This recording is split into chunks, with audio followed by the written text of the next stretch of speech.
الحمدللہ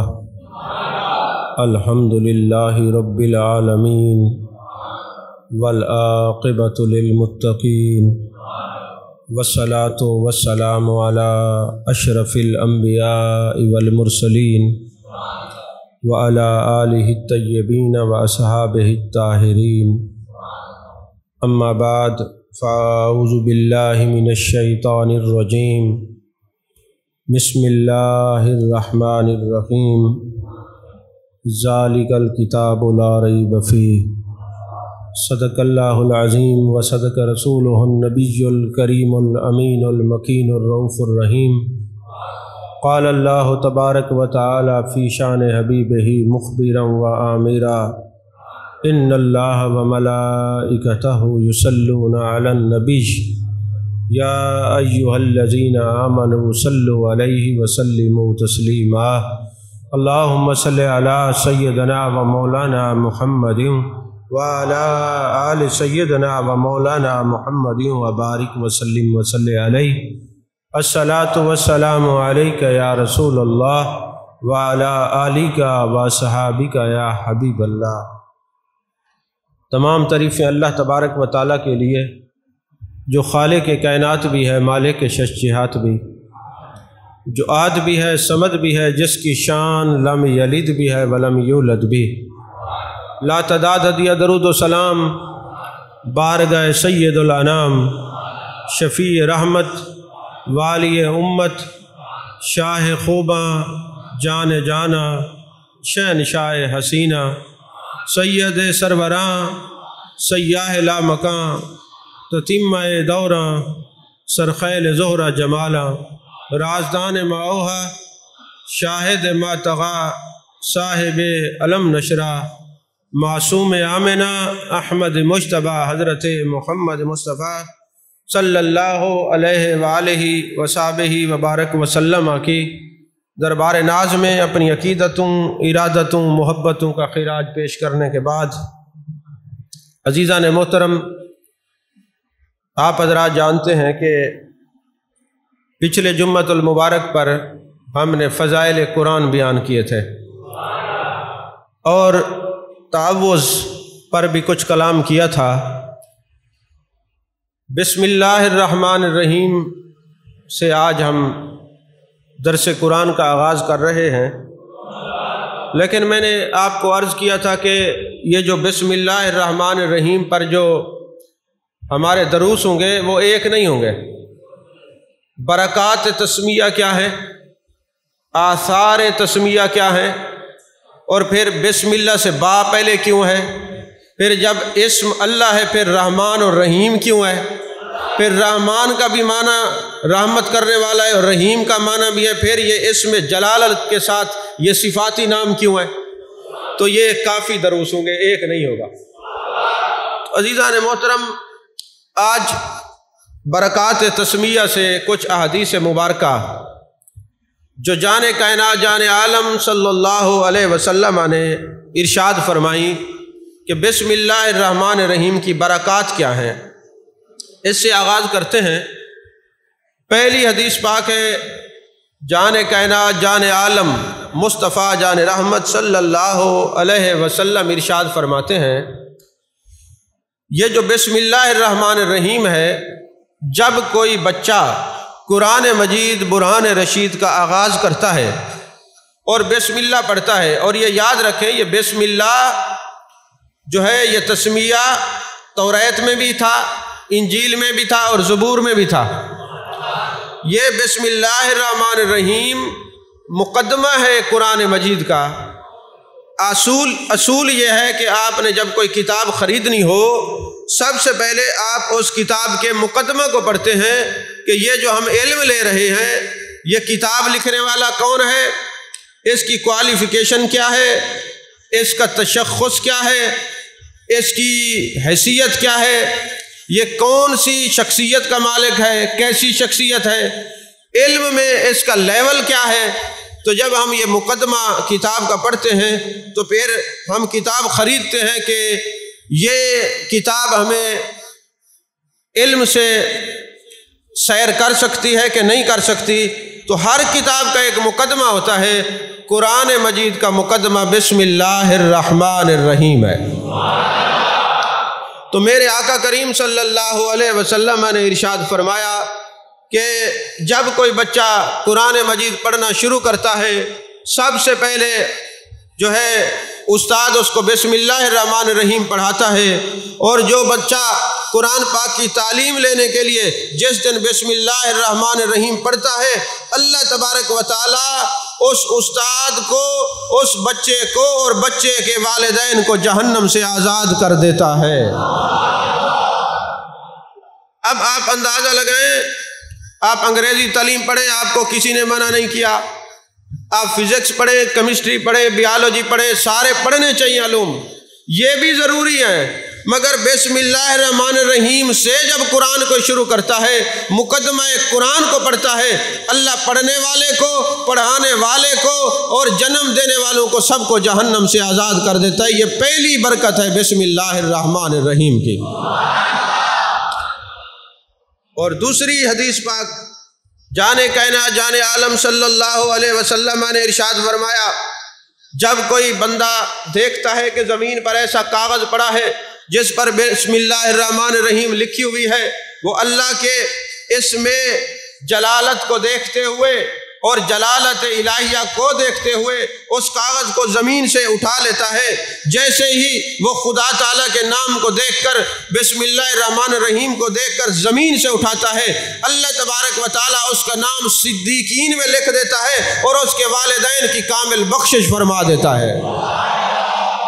کتنے لوگوں کو آپ نے دیکھا وہ بسم اللہ الرحمن الرحیم اور کاغذ اٹھاتے ہوئے نظر آتے ہیں، اور ہم نے حکارت سے دیکھا کہ یار یہ تو سارا دن کاغذ اٹھاتے ہیں، یہ تو سارا دن جو ہے وہ کوڑا کرکٹ سے کاغذ سنبھالتے ہیں۔ آپ کو کیا خبر کہ وہ بسم اللہ الرحمن الرحیم کے الفاظوں کو اٹھاتے ہیں، بسم اللہ کا وہ کاغذ زمین پہ گرا ہوتا ہے، اور جو اللہ کے جو ہے وہ جلالت الہیہ کے باعث اور اس کو سامنے رکھتے ہوئے اس کاغذ کو اٹھاتا ہے، اللہ تعالیٰ اس کے والدین اگر دنیا سے چلے گئے ہیں تو ان کے عذاب میں کمی کرتا ہے، اگر زندہ ہوں تو بخشش کر دیتا ہے، اور کاغذ اٹھانے والے کا نام اللہ صدیقوں میں شمار فرما دیتا ہے۔ اور تیسری حدیث پاک، بسم اللہ الرحمن الرحیم پڑھ کے وضو شروع کرنا چاہیے۔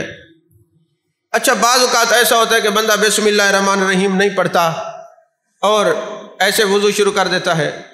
اگر وہ بسم اللہ الرحمن الرحیم نہ پڑھے اور وضو کرے تو اعضائے وضو پاک ہوتے ہیں، اور اگر بسم اللہ پڑھ کر وضو کرے تو سارا جسم اللہ پاک کر دیتا ہے۔ توجہ فرما رہے ہیں کہ نہیں فرما رہے؟ سارا جسم پاک کر دیتا ہے۔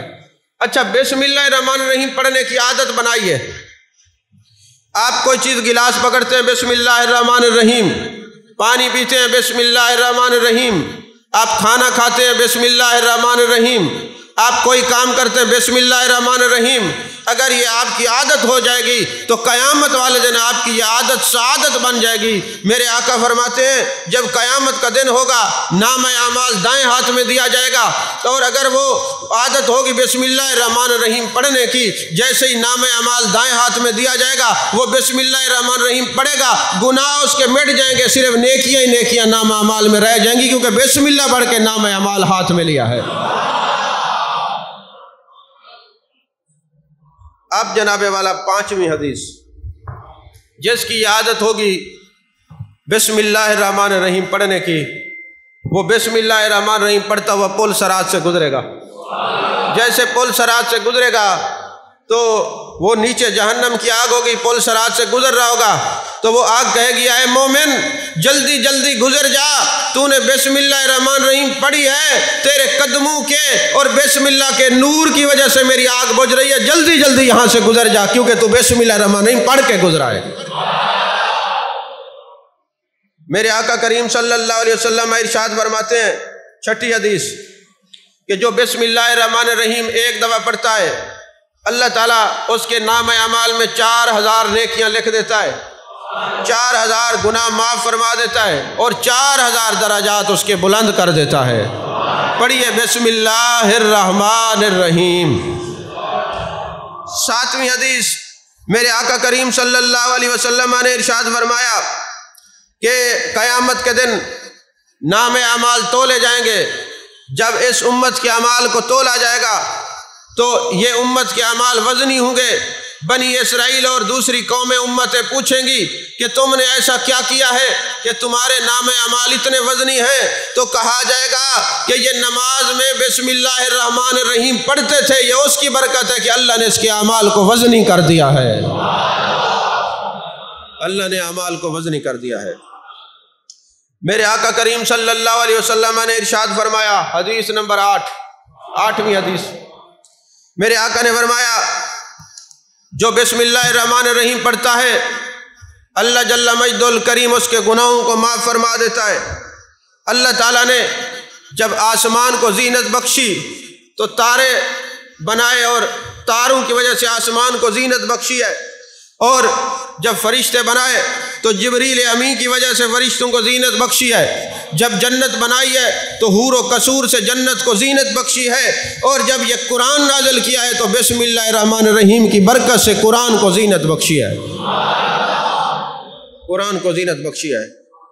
اسی طرح میرے آقا کریم صلی اللہ علیہ وسلم ارشاد فرماتے ہیں کہ جبریل امین بسم اللہ الرحمن الرحیم تسمیہ لے کر آئے اور عرض کرنے لگے یا رسول اللہ صلی اللہ علیہ وسلم، میں آپ کی امت کے بارے میں خائف رہتا تھا، پریشان رہتا تھا کہ اس امت کو اللہ کب کیسے بخشے گا، لیکن جب بسم اللہ الرحمن الرحیم نازل ہوئی ہے تو مجھے یہ تسلی ہو گئی ہے کہ اب اس امت کو اللہ عذاب نہیں دے گا جو بسم اللہ الرحمن الرحیم کی تلاوت کرتا ہے، جو بسم اللہ الرحمن الرحیم کی تلاوت کرتا ہے.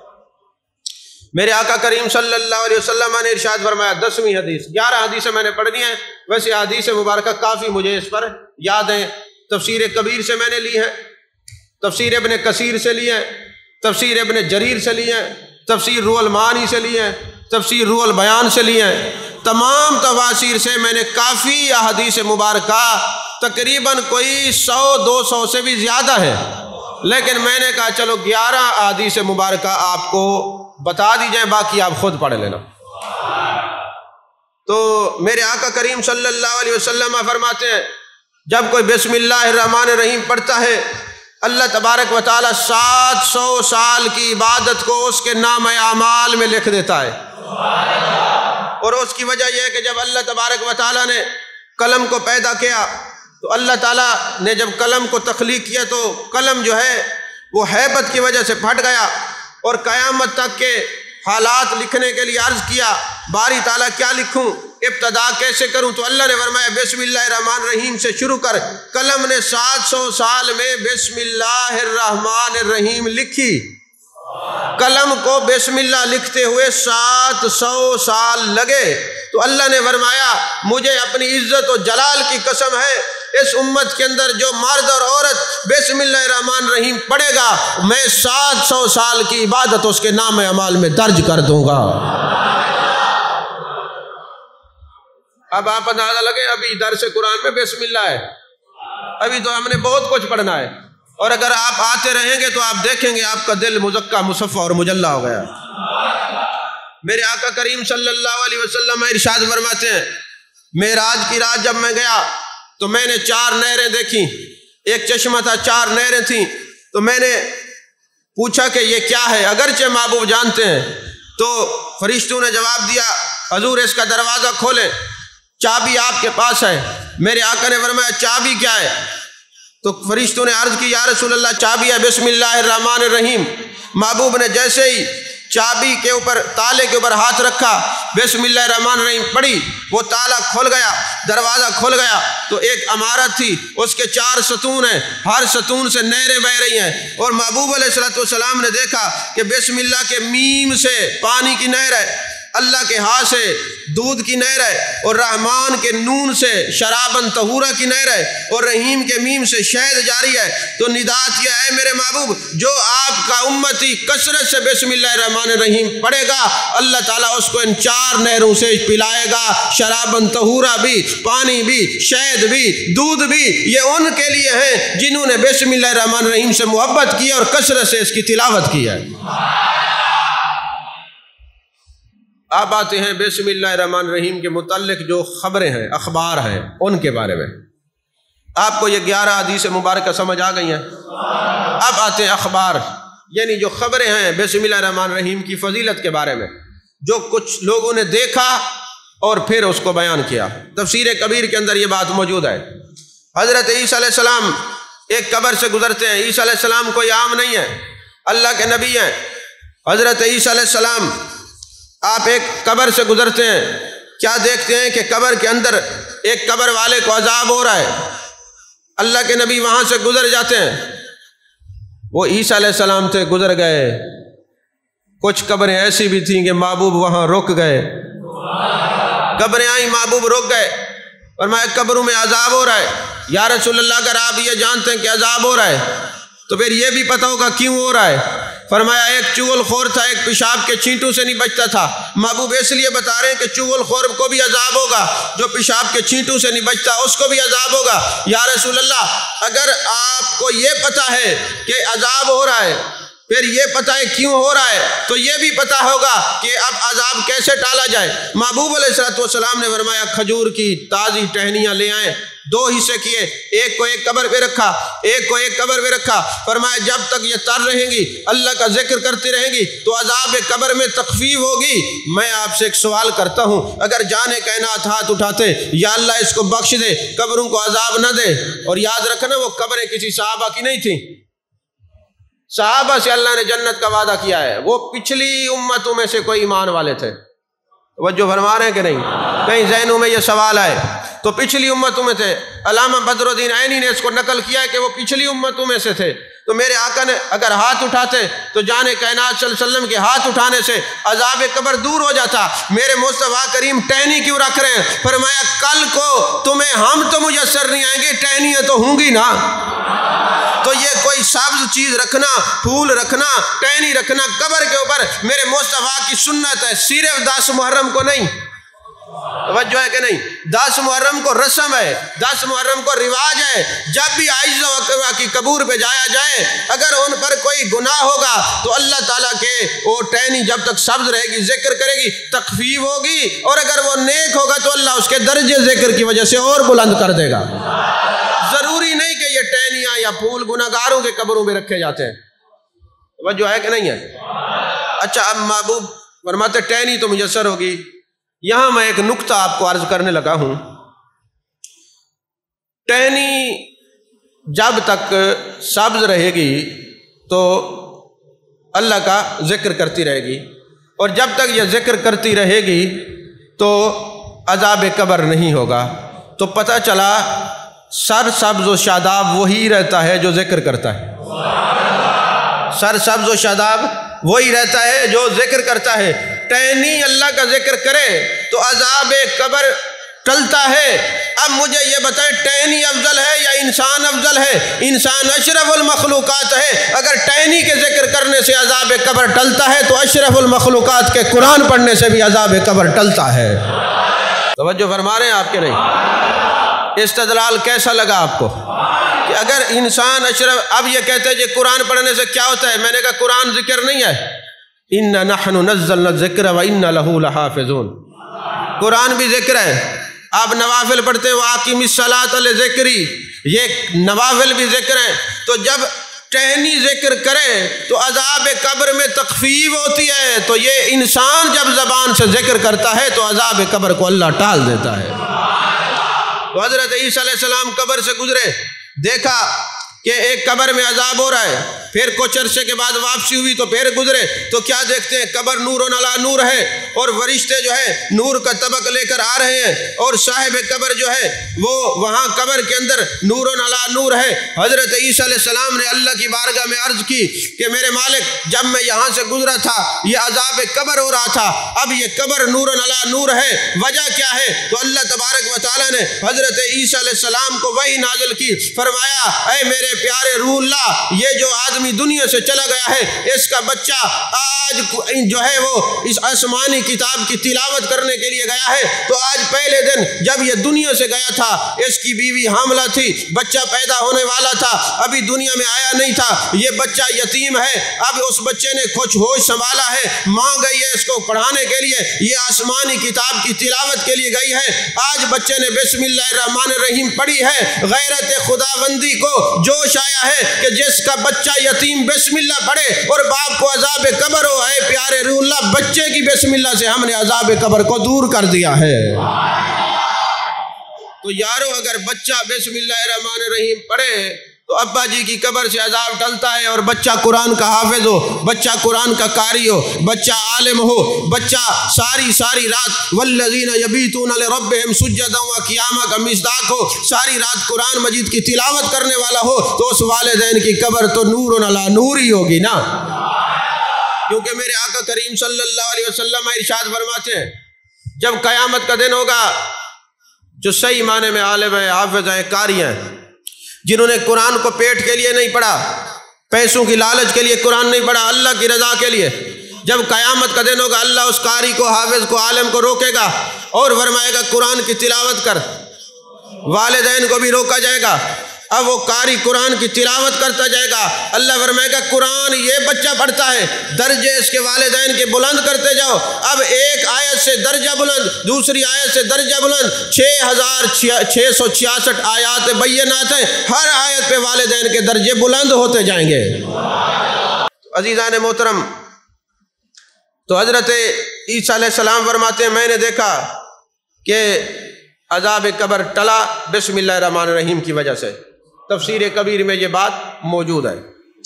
دوسری بات، حضرت موسیٰ علیہ السلام کو اللہ تبارک و تعالیٰ نے وحی الہی عطا فرمائی اور ارشاد فرمایا ہے موسیٰ 3 نام ایسے ہیں جو اسم اعظم ہے، کوئی اگر یہ پڑھ کر اسم اعظم کی تلاوت کرے گا تو جو مانگے گا اللہ عطا کرے گا۔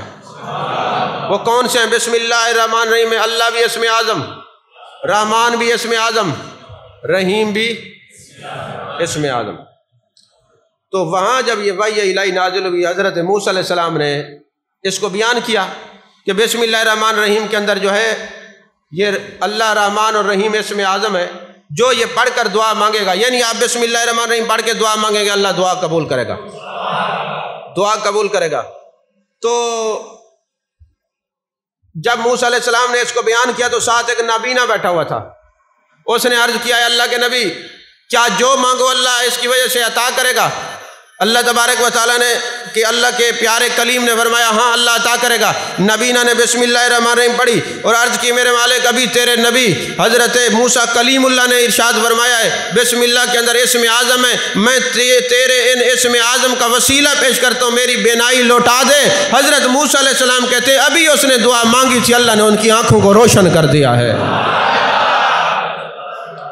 آنکھوں کو روشن کر دیا ہے۔ عزیزان محترم، ایک جگہ ایک پروگرام تھا، لیکچر تھا، تو ایک صاحب نے سوال کر دیا، کہنے لگا جناب ڈاکٹر صاحب ایک بات پوچھنی تھی۔ میں نے کہا 2 پوچھیں۔ اس نے کہا آپ لوگ کہتے ہیں یہ پورا قرآن جو ہے یہ محبوب کی نعت ہے، تو کیا بسم اللہ الرحمن الرحیم بھی نعت ہے؟ کیونکہ یہ قرآن میں موجود ہے اِنَّهُ مِن سُلَيْمَانَ وَإِنَّهُ بسم اللہ الرحمن الرحیم۔ تو سلیمان علیہ السلام جو ہے بسم اللہ الرحمن الرحیم یہ پوری قرآن کے اندر آیت بھی ہے اور سورتوں سے پہلے پڑھی بھی جاتی ہے، قرآن کا مقدمہ بھی ہے، تو لہٰذا یہ بتائیں کہ کیا یہ نعت ہے؟ میں نے کہا جی نعت ہے، بسم اللہ الرحمن الرحیم۔ کہتے یہاں تو حضور کا نام ہی نہیں ہے۔ میں نے کہا نام ہے، آپ کو نظر نہیں آتا، اس میں نام ہے، آپ کو نظر نہیں آتا، دیکھنے کے لیے نگاہ چاہیے۔ کہنے لگے کیسے؟ میں نے کہا اس کا ترجمہ کریں، بسم اللہ الرحمن الرحیم، اللہ کے نام سے شروع کرتا ہوں۔ ایک ہوتا ہے اللہ سے شروع کرنا، ایک ہوتا ہے اللہ کے نام سے شروع کرنا، یہاں اللہ کے نام سے شروع کرنا ہے۔ بسم اللہ با جو ہے یہ ساتھ اسم، بسم اللہ اللہ کے نام کے ساتھ شروع کرتا ہوں، تو یہاں پر اسم اللہ ہے۔ اب یوں سمجھیں، آسان کرتا ہوں، اسم اللہ، اللہ کا نام، جیسے کہتے ہیں نا رسول اللہ، اللہ وہی ہے، رسول کوئی اور ہے، کلیم اللہ اللہ وہی ہے، کلیم کوئی اور ہے، نجی اللہ اللہ وہی ہے، نجی کوئی اور ہے، روح اللہ اللہ وہی ہے، روح کوئی اور ہے، یہاں اسم اللہ اللہ وہی ہے، اسم کوئی اور ہے۔ آپ کہیں جی اسم کی تعریف کیا ہے؟ کہا اسم اس چیز کو کہتے ہیں جو کسی کا تعارف کرائے۔ تو مجھے بتائیں خدا کا تعارف کس نے کرایا؟ میرے مصطفیٰ نے کرایا۔ اسم اللہ سے مراد میرے مصطفیٰ کریم صلی اللہ علیہ وسلم کی ذات ببرکات ہے۔ اسم اللہ سے مراد جان کائنات صلی اللہ علیہ وسلم کی ذات ببرکات ہے۔ ہم کو ہے کیا خبر خدا ہے کہ نہیں، ہمیں تو اعتبار ہے فقط تمہاری زبان پر۔ ارے اقبال جب یورپ گیا نا تو لوگوں نے کہا خدا کے وجود کے دلائل پیش کرو، اس نے کہا بڑے دلائل ہیں، دے بھی سکتا ہوں، لیکن اتنی دلیل کافی ہے کہ جن کو کافر بھی صادق اور امین کہتے ہیں، اس مصطفیٰ نے بتایا کہ اللہ ہے، اسم اللہ سے مراد میرے مصطفیٰ ہیں، تو پتہ چلا بسم اللہ بھی میرے مصطفیٰ کی نعت ہے۔ عزیزان محترم، اب تیسری خبر، جب فرعون اور موسیٰ علیہ السلام کا ٹاکرا ہوا تو فرعون کو اللہ تعالیٰ نے غرق کرنا چاہا، تو محل میں بھی غرق کر سکتا تھا، لیکن اللہ نے فرمایا اے پیارے موسیٰ، اس کو محل کے اندر غرق نہیں کرنا، دریا میں غرق کرنا ہے۔ باری تعالیٰ محل میں کیوں غرق نہیں کرنا؟ فرمایا یہ جو فرعون ہے نا، یہ بے ایمان ہے، اس نے خدائیت الوہیت کا دعویٰ کیا ہے، لیکن اس نے ایک کام کیا ہوا ہے کہ اپنے محل کے کنگرے کے اوپر لکھا ہوا ہے بسم اللہ الرحمن الرحیم۔ تو جس کے محل کے کنگرے کے اوپر میرا نام لکھا ہو، ہم وہاں عذاب نہیں بھیجتے، تو اس کو دریا کے اندر ڈبو ڈبو کے ماریں گے۔ محل پہ میرا نام لکھا ہوا ہے، اپنے نام کی لاج رکھیں گے۔ یارو میں آپ سے پوچھتا ہوں کہ جب آپ میں سے کوئی بندہ فوت ہوتا ہے تو دوست ہاتھ کی شہادت کی انگلی سے ماتھے پر بسم اللہ الرحمن الرحیم لکھتے ہیں، تو کئیوں کو تکلیف ہوتی ہے، اس سے کیا ہوگا کہ تم جو انگلی سے بسم اللہ لکھ رہے ہو، تو میں نے کہا فرعون کے محل پر لکھا ہو بسم اللہ تو اس کو عذاب نہیں ہوتا، تو مومن کے ماتھے بھی بسم اللہ لکھ دو تو اللہ اس کو عذاب قبر سے بچا لیتا ہے۔ کفن پہ بسم اللہ لکھ دو تو اللہ عذاب قبر سے بچا دیتا ہے۔ تو فرعون کو بسم اللہ کے فیض سے معمور کرتا ہے، تو یہ فرعون انکار کرتے ہیں کہ بسم اللہ نہ لکھا کرے، یہ تو اس سے بھی بڑھ گئے، وہ فرعون ہو کے بسم اللہ کے فیض کو مانتا تھا، تم تو اس کے بھی باپ نکلے کہ بسم اللہ کے فیضان کا انکار کرتے ہو۔ یعنی جو انکار کرتے ہو ان کو کہہ رہا ہوں۔ عزیزان محترم، میرے آقا کریم صلی اللہ علیہ وسلم نے ارشاد فرمایا کہ اللہ تعالیٰ نے یہ بسم اللہ 3 پیغمبروں کو عطا کی، ان میں سے حضرت سلیمان علیہ السلام ہے۔ سلیمان علیہ السلام کی جو انگوٹھی تھی نا، اس کے پر لکھا تھا بسم اللہ الرحمن الرحیم لا الہ الا اللہ محمد رسول اللہ۔ اچھا، جب وہ انگوٹھی پہنتے، روح البیان کے اندر یہ بات ہے، سلیمان علیہ السلام جیسے انگوٹھی اتارتے نا، جنات مخلوق ساری بکھر جاتی، منتشر ہو جاتی، اور جیسے ہی وہ انگوٹھی پہنتے، جنات بھی، انسان بھی، ہوا بھی ساری مسخر ہو جاتی۔ تو ایک دن کسی نے پوچھا سلیمان علیہ السلام سے کہ اس انگوٹھی میں راز کیا ہے؟ تو کہا اس انگوٹھی میں بسم اللہ الرحمن الرحیم اور میرے آقا کریم صلی اللہ علیہ وسلم کا نام لکھا ہوا ہے۔ تو مجھے ایک بات بتائیں کہ اگر انگوٹھی کے اوپر بسم اللہ بھی ہو اور میرے مصطفیٰ کریم صلی اللہ علیہ وسلم کا نام بھی لکھا ہوا ہو تو ساری دنیا اس کے تابع ہو جاتی ہے۔ تو میں نے سوچتا تھا یہ جو اللہ کے ولی ہیں ساری دنیا ان سے محبت کیوں رکھتی ہے؟ ہزارہ سال گزر گئے، ان کی مزارات پہ رش ختم نہیں ہوتا، وجہ کیا ہے؟ تو مجھے سمجھ میں آیا کہ حضرت سلیمان علیہ السلام کی انگوٹھی پر بسم اللہ کے ساتھ میرے مصطفیٰ کا نام ہو تو وہاں پہ رش ختم نہیں ہوتا، تو جس ولی کے دل پر میرے مصطفیٰ کا نام ہو اس کے روزے پر کیسے رش ختم ہو سکتا ہے؟ ان کے مزار مقدسہ پر کیسے رش ختم ہو سکتا ہے؟ تو میرے آقا کریم صلی اللہ علیہ وسلم نے فرمایا کہ جو آدمی سویرے شام بسم اللہ الرحمن الرحیم کی تلاوت کرتا ہے، اللہ کرامن کاتبین کو کہہ دیتا ہے اب اس کو جنت عطا کرنی ہی کرنی ہے۔ اسی طرح حضرت سلیمان علیہ السلام کے پاس بسم اللہ الرحمن الرحیم کا علم، حضرت آصف بن برخیہ جس نے تخت بلقیس لے کے آئے تھے، کیا پڑھی تھی؟ بسم اللہ۔ یار وہ بسم اللہ پڑھ کے تخت بلقیس منگا لے اور آپ کچھ نہ منگا سکیں، وجہ کیا ہے؟ میں آپ کو بتاتا ہوں۔ ایک مولوی صاحب تھے، انہوں نے تقریر کی کہ بسم اللہ الرحمن الرحیم پڑھو نا تو دریا راستہ دے دیتا ہے۔ تقریر میں کہا بسم اللہ پڑھو، دریا راستہ دے دیتا ہے۔ تو ایک بندہ عاشق تھا، اس نے کہا لو روزانہ کشتی کا انتظار کرتے تھے، اب بسم اللہ پڑھیں گے دریا راستہ دے دے گا۔ اب ایک دن ایسا ہوا کہ وہ روزانہ بسم اللہ پڑھتا، دریا راستہ دیتا۔ ایک دن مولوی صاحب کھڑے تھے کشتی کے انتظار میں، تو بندہ تھا صدیق کی طرح، اس نے کہا مولوی صاحب کو آ کے بسم اللہ پڑھو دریا راستہ دے رہے، آپ کھڑے ہوئے کشتی کے انتظار وہاں کے جلے اسے تو کو دسے نے تسا یقین دی دولت فیض تھی ویندے سارے پیر چ رسا بد وال میں ٹپسا۔ تو بات یہ ہے کہ گفتار کے غازی ہیں، کردار کا غازی تب بنتا ہے جب بندہ عالم تیقن پر فیض ہوتا ہے، جب یقین کی دنیا میں قدم رکھتا ہے پھر اس کی کیفیات ہی بدل جاتی ہیں۔ تو فرمایا حضرت سلیمان علیہ السلام کو بسم اللہ کا علم، دنیا تابع۔ حضرت عاصم بن برقیہ کو بسم اللہ کا علم، تخت بلقیس لا کے رکھ دیا۔ ہد کے جو حضرت سلیمان علیہ السلام نے بلقیس کو خط لکھا تھا، یہ آگے ہم نا سورہ نمل میں اس کو بیان کریں گے، تو اس ہد کے جو ہے نا منہ کے اندر بسم اللہ الرحمن الرحیم لکھ کے دیا گیا تھا، تو تیر بھی نہیں لگے، اللہ نے تاج پہنا دیا اس ہد کو اور اس کو موت سے بچا لیا۔ تو اگر تخت بلقیس پانے کے لیے بسم اللہ پڑھی جاتی ہے، ہد کے اوپر بسم اللہ پڑھی جائے تو اس کو زندگی مل جاتی ہے، تو اگر مومن اپنے دل پہ بسم اللہ پڑھ لے تو اس کو جہنم سے نجات مل جاتی ہے۔ اسی طرح جس طرح ہد کے سر پہ بسم اللہ الرحمن الرحیم کی وجہ سے تاج سجایا گیا ہے، تو جو بسم اللہ الرحمن الرحیم پڑھے گا تو قیامت والے دن اللہ اس پر رحمتوں کا تاج سجائے گا۔ اسی طرح جو کثرت سے بسم اللہ الرحمن الرحیم پڑھتا ہے، اللہ تبارک و تعالی جو ہے اس کو جہنم سے نجات عطا فرماتا ہے۔ تو یہ جو حضرت لقمان علیہ السلام کی آپ حکایات اور حکمت کی باتیں سنتے ہیں کہ انہوں نے یہ بھی حکیمانہ بات کہی، انہوں نے یہ بھی حکیمانہ بات کہی، تو وجہ کیا تھی کہ حضرت لقمان علیہ السلام نے ایک کاغذ کے اوپر بسم اللہ الرحمن الرحیم پڑھی ہوئی لکھی ہوئی تھی، تو گری ہوئی تھی، اس نے حضرت لقمان نے اٹھائی اور نگل لی۔ جب سے حضرت لقمان نے بسم اللہ کو نگلا، اللہ نے ان کے اندر سے حکمت کے کلمات کو جاری فرما دیا۔ ایک حضرت بشر حافی بھی تھے نا، انہوں نے بھی بسم اللہ الرحمن الرحیم زمین پہ پڑی ہوئی تھی، تو انہوں نے اٹھا کے اس کو اونچے مقام پہ رکھا اور ایک روایت نگل لیا۔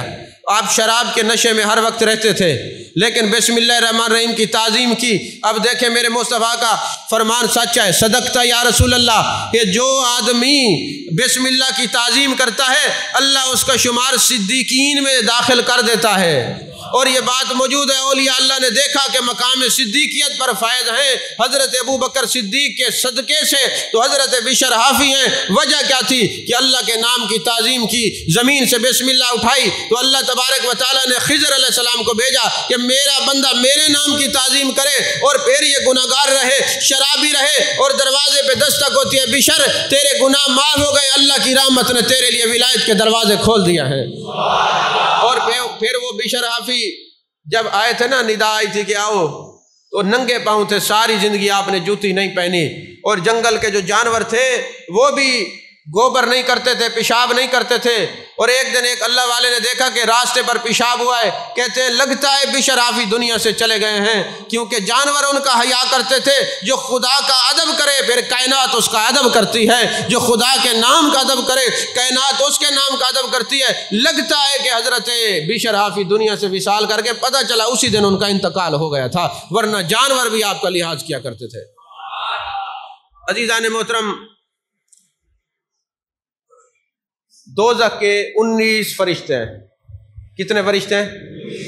دوزخ کے 19 فرشتے ہیں۔ اور جب کسی پر اللہ کسی کو جہنم میں بھیجنا چاہتا ہے تو اس کی پیشانی پر اگر بسم اللہ وہ پڑھتا ہوگا، بسم اللہ سے پیار ہوگا، تو بسم اللہ الرحمن الرحیم لکھ دیا جائے گا۔ جب وہ فرشتے 19 کے 19 اس بندے کو دیکھیں گے، ماتھے پہ بسم اللہ لکھی ہوگی، تو اس کو جہنم میں جانے نہیں دیں گے، آزاد کر دیں گے، کیونکہ ہم جہنم کے 19 فرشتے ہیں اور بسم اللہ الرحمن الرحیم کے 19 الفاظ ہیں۔ ہر الفاظ کا علیحدہ فرشتہ ہے، جس کے ماتھے پہ بسم اللہ لکھی ہوتی ہے ہم اس کو جہنم میں نہیں جانے دیتے، کیونکہ ہم ہیں ہی بسم اللہ کی وجہ سے 19 فرشتے۔ توجہ ہے کہ نہیں؟ تو جب حضرت زلیخا والا، حضرت یوسف علیہ السلام والا اور زلیخا والا معاملہ ہوا تھا، تو حضرت یوسف علیہ السلام جب دوڑے تھے تو بسم اللہ الرحمن الرحیم پڑھتے ہوئے دوڑے تھے، اللہ نے 8 کے 8 دروازے ان کے لیے کھول دیے، تو کہا جنت کے دروازے بھی 8 ہیں، تو جو بسم اللہ الرحمن الرحیم پڑھے گا تو خوف خدا کی وجہ سے قیامت والے دن اللہ 8 کے 8 دروازے بسم اللہ الرحمن الرحیم پڑھنے والے کو عطا فرما دے گا۔ توجہ ہے کہ نہیں ہے؟ اسی طرح ایک شخص کی روح قبض کرنے کے لیے فرشتہ آتا ہے اسرائیل علیہ السلام، تو بندہ دیکھ کے کانپ جاتا ہے، تو فرشتہ کہتا ہے کہ میں تجھے ایک وظیفہ بتاتا ہوں، یہ پڑھا کر جس کی وجہ سے تجھے اللہ جہنم سے آزاد کر دے گا۔ تو اس بندے نے پوچھا کون سا وظیفہ ہے؟ فرمایا بسم اللہ الرحمن الرحیم پڑھا کر، جو کثرت سے بسم اللہ الرحمن الرحیم پڑھتا ہے نزاع کے وقت اس کو سختی نہیں ہوتی، کثرت سے بسم اللہ پڑھتے اس کو نزاع کے وقت سختی نہیں ہوتی۔ اسی طرح فرمایا کہ جب فرشتے لفظ اللہ اپنی زبان پر جاری کرنا چاہتے ہیں تو ان کو 4000 سال سجدہ کرنا پڑتا ہے۔ یہ دیکھیں نا، وہ میں ایک بات کیا کرتا ہوں کہ ایک خام خیال صوفی تھا، وہ اللہ اللہ کا ذکر کرتا، تو ایک دن شیطان نے اس کو کہا کہ تو جو اللہ اللہ کا ذکر کرتا ہے تو کیا اللہ تجھے جواب دیتا ہے؟ اس نے ذکر بند کر دیا۔ اللہ نے حضرت خضر علیہ السلام کو بھیجا کہ جا میرے اس بندے کو کہے جو تو ایک بار ذکر کرتا ہے یہ تیری طرف سے ہے، دوبارہ جو تیری زبان پہ اللہ جاری ہوتا ہے یہ میری طرف سے جواب ہوتا ہے، ورنہ ہم جس کا ذکر پسند نہ کریں دوسری بار اس کی زبان سے اللہ کرنے نہیں دیتے۔ اس کی واضح مثال ہے، زور کی نماز قبول ہوئی تو عصر میں آپ کا دل کرے گا، تو یہ جو اگلی نماز کے لیے آپ کھڑے ہیں تو مبارک کو پچھلی نماز آپ کی قبول ہوئی ہے تو اگلی دفعہ پھر اللہ نے مصلی پر آپ کو توفیق بخشی ہے۔ اسی طرح جو ہے جب فرشتے اللہ کہنا چاہتے ہیں اپنی زبان مبارکہ سے تو ان کو 4000 سال سجدہ کرنا پڑتا ہے۔ اس طرح رحمان اور رحیم کے لیے 4000 سال پھر سجدہ کرنا پڑتا ہے، اور بسم اللہ الرحمن الرحیم پڑھنے کے لیے 12000 مرتبہ ان کو سر بسجود ہونا پڑتا ہے۔ لیکن بندہ مومن چاہے تو ایک دن میں 12000 مرتبہ بسم اللہ الرحمن الرحیم پڑھ سکتا ہے۔ خدا کا کتنا کرم ہے کہ فرشتوں کو نام لینے میں کتنے سجدے کرنے پڑتے ہیں، اور اس طرح اگر کوئی بسم اللہ پڑھتا ہے اللہ تبارک و تعالی اس کو پل صراط کا فاصلہ جلدی طے کرا دیتا ہے۔ برکت کیا ہے بسم اللہ الرحمن الرحیم کی، جس کی زبان پہ اللہ اور رحمان اور رحیم ہوگا وہ پل صراط سے بجلی کی طرح تیزی سے گزر جائے گا۔ اسی طرح اللہ تبارک و تعالی کے جتنے نام ہیں ان میں سے ساری برکات جو ہے وہ بسم اللہ الرحمن الرحیم میں اللہ تبارک و تعالیٰ نے رکھ دی ہیں۔ اب آتے ہیں کتاب الآثار کی طرف۔ 3 چھوٹی چھوٹی باتیں عرض کر کے گفتگو ختم کر رہا ہوں۔ حجاج بن یوسف جو تھا نا، کتنا ظالم تھا، وہ جب کسی صحابی کو یا تابعی کو دیکھتا تو قتل کر دیتا۔ حضرت انس بن مالک رضی اللہ تعالیٰ عنہ کو حجاج بن یوسف نے بلایا، اور آپ اس کی جب خدمت اس کے سامنے گیا اس کے دربار میں تو اس کے اوپر روب طاری ہو گیا۔ جب روب طاری ہوا تو حجاج بن یوسف نے کہا کہ آپ کو دیکھ کے پہلی دفعہ مجھے کسی کو دیکھ کے روب طاری ہوا ہے، میرے دل کو کچھ ہو رہا ہے۔ آپ کہنے لگے مجھے میرے مصطفیٰ کریم صلی اللہ علیہ وسلم نے ایک وظیفہ بتایا ہے کہ بسم اللہ الرحمن الرحیم بسم اللہ لا یضر مع اسمہ شیء فی الارض ولا فی السماء پڑھا کر کوئی زہر اثر نہیں کرے گا، کوئی ظالم ظلم نہیں کر سکے گا، کوئی بندہ تکلیف نہیں دے سکے گا۔ یہ پڑھا کر آپ نے وظیفہ نہیں بتایا، فرمایا میرے مصطفیٰ کریم صلی اللہ علیہ وسلم نے مجھے وظیفہ بتایا اور میں نے یہ پڑھا ہے، تو مجھے کچھ نہیں کر سکتا۔ جب وہ چلے گئے تو حضرت انس بن مالک سے حجاج بن یوسف نے کہا یہ وظیفہ مجھے بتا دو۔ کہا نہیں، تو ظالم ہے اور ظالموں کو وظیفے نہیں بتائے جاتے۔ توجہ ہے کہ نہیں؟ ظالموں کو وظیفے نہیں بتائے جاتے، تو ظالم ہے اس لیے تجھے وظیفہ نہیں بتاتا۔ تو کہنے لگے جناب والا جب آپ کا آخری وقت آیا نا تو پھر حجاج بن یوسف نے کسی کو بھیجا کہ جائیے اور جا کے ان کو کہیے کہ وہ وظیفہ بتا دے۔ پھر حضرت انس بن مالک نے یہ وظیفہ ان کو بتایا۔ اسی طرح حضرت خالد بن ولید کو میرے آقا کریم صلی اللہ علیہ وسلم نے قیصر روم کے پاس بھیجا، بادشاہ روم کے پاس۔ آپ کے کپڑے پھٹے ہوئے تھے، سواری کمزور تھی، اور ایک ٹیڑھا میڑھا عصا آپ کے ہاتھ میں تھا۔ آپ قیصر روم کے پاس گئے اور کہنے لگے میں نے بادشاہ وقت سے ملنا ہے اور میں رسول اللہ صلی اللہ علیہ وسلم کا سفیر ہوں۔ وہ بندہ گیا اور اس نے کہا جناب ایک بندہ آیا ہے، کپڑے اس کے پھٹے ہوئے ہیں اور عصا جو ہے وہ ٹیڑھا میڑھا ہے اور سواری بھی کمزور سی، اور کہتا ہے میں رسول اللہ صلی اللہ علیہ وسلم کا سفیر ہوں۔ اور ملنا چاہتا ہوں۔ تو اس نے کہا آنے دو۔ جیسے ہی یہ آپ اندر تشریف لے گئے تو آپ نے لوگوں کے اوپر سے گزرتے ہوئے نا بادشاہ کے سامنے بیٹھ گئے۔ جب بادشاہ نے دیکھا کہ کپڑے پھٹے ہوئے ہیں، عصا ایک ٹیڑھا میڑھا ہاتھ میں ہے، تو کہنے لگے کون ہو؟ کہا میں رسول اللہ صلی اللہ علیہ وسلم کا ایلچی ہوں، سفیر ہوں، اور تیرے پاس آیا ہوں اور تجھے میں کچھ باتوں کا حکم دیتا ہوں۔ خدا کو ایک مان، اللہ وحدہ لا شریف کو مان، اپنے سفیر سے حسن سلوک کر، اپنا دین چھوڑ دے اور محبوب علیہ الصلوۃ والسلام کا دین اسلام قبول کر لے۔ تو جب شاہ روم نے جب دیکھا تو کہنے لگا رسول اللہ صلی اللہ علیہ وسلم کے پاس کوئی آپ سے بہتر آدمی نہیں تھا کہ میرے پاس سفیر بنا کے بھیجتے۔ آپ نے فرمایا صحابی ہونے کے لحاظ سے تو سارے درجے ہیں، برابر ہیں، مجھ سے بہتر بھی محبوب کے صحابہ ہیں، کپڑے سب کے ایسے ہیں، کیونکہ ہم دنیا میں وقت گزارنے کے لیے دنیا سے دل نہیں لگاتے۔ اس نے کہا اگر تم سچے ہو تو پھر تمہیں زہر پلاتے ہیں، اگر تم نے زہر پی لیا تو تم بھی سچے، تمہارا نبی بھی سچا، تمہارا دین بھی سچا۔ حضرت خالد بن ولید نے کہا لے آئیے زہر، انہوں نے شیشی کھولی اور پی لیا، زہر نے اثر نہ کیا، اور آپ نے یہی دعا پڑھی جو میں نے ابھی عرض کیا، بسم اللہ پڑھ کر جیسے یہ دعا کی آپ کو پسینے آنے لگے، زہر نے نقصان نہ پہنچایا، تو کیسر نے آپ کی تعظیم کی اور آپ کو واپس بھیج دیا۔ جب حضرت خالد بن ولید جان کائنات صلی اللہ علیہ وسلم کی بارگاہ میں آتے ہیں، میرے آقا نے فرمایا خالد تجھے خوف نہیں آیا؟ کہا حضور جو آپ کا سفیر بن کے جائے وہ کسی سے خوف نہیں کرتا، وہ لا خوف ہوتا ہے، بے حزن ہوتا ہے۔ اور مجھے زہر کیسے مار سکتی تھی؟ جب آپ نے بسم اللہ الرحمن الرحیم کا وظیفہ بتایا ہے، جو یہ پڑھ لے اور اس کو زہر اثر نہیں کرتی۔ میرے آقا مسکرائے اور فرمایا جس نے اس وظیفے کو بسم اللہ کو یاد رکھا اس کے اوپر نہ کبھی دشمن حملہ کر سکتا ہے، نہ دنیا کی زہر اثر کر سکتی ہے۔ یہ جو صحابہ تھے یہ محبوب علیہ الصلوۃ والسلام کے وہ غلام تھے جو عالم تیقن برفیض تھے۔ یہ یقین کی دولت تھی جس کی وجہ سے انہوں نے وہ پی لیا لیکن زہر نہ ہوا، اور یہ اللہ پر بھروسہ بھی تھا، اور پھر یہ بھی دکھانا تھا کہ دشمنان رسول یہ ذہن نشین کر لو زہر انسان کو نہیں مارتی، زندگی اور موت اللہ کے ہاتھ میں ہے، زندگی اور موت اللہ کے ہاتھ میں ہے۔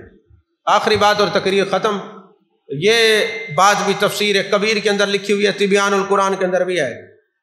شاہ روم جو تھا اس کے سر میں درد ہوتا تھا، تو ایک دن ایسا ہوا کہ اس نے حضرت فاروق اعظم رضی اللہ تعالیٰ عنہ کو خط لکھا اور کہا میرے سر میں درد ہوتا ہے، کوئی علاج کریں۔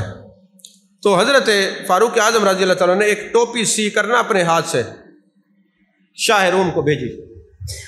وہ ٹوپی سی کر جب وہ بھیجی گئی تو جب وہ بادشاہ روم سر پہ وہ ٹوپی پہنتا اس کا درد رک جاتا، جب وہ ٹوپی اتارتا نا تو اس کا درد شروع ہو جاتا۔ ایک دن اس کو خیال آیا کہ اس ٹوپی میں ایسا کیا ہے کہ جب میں پہنتا ہوں درد رک جاتا ہے، اتارتا ہوں تو درد شروع ہو جاتا ہے، وجہ کیا ہے؟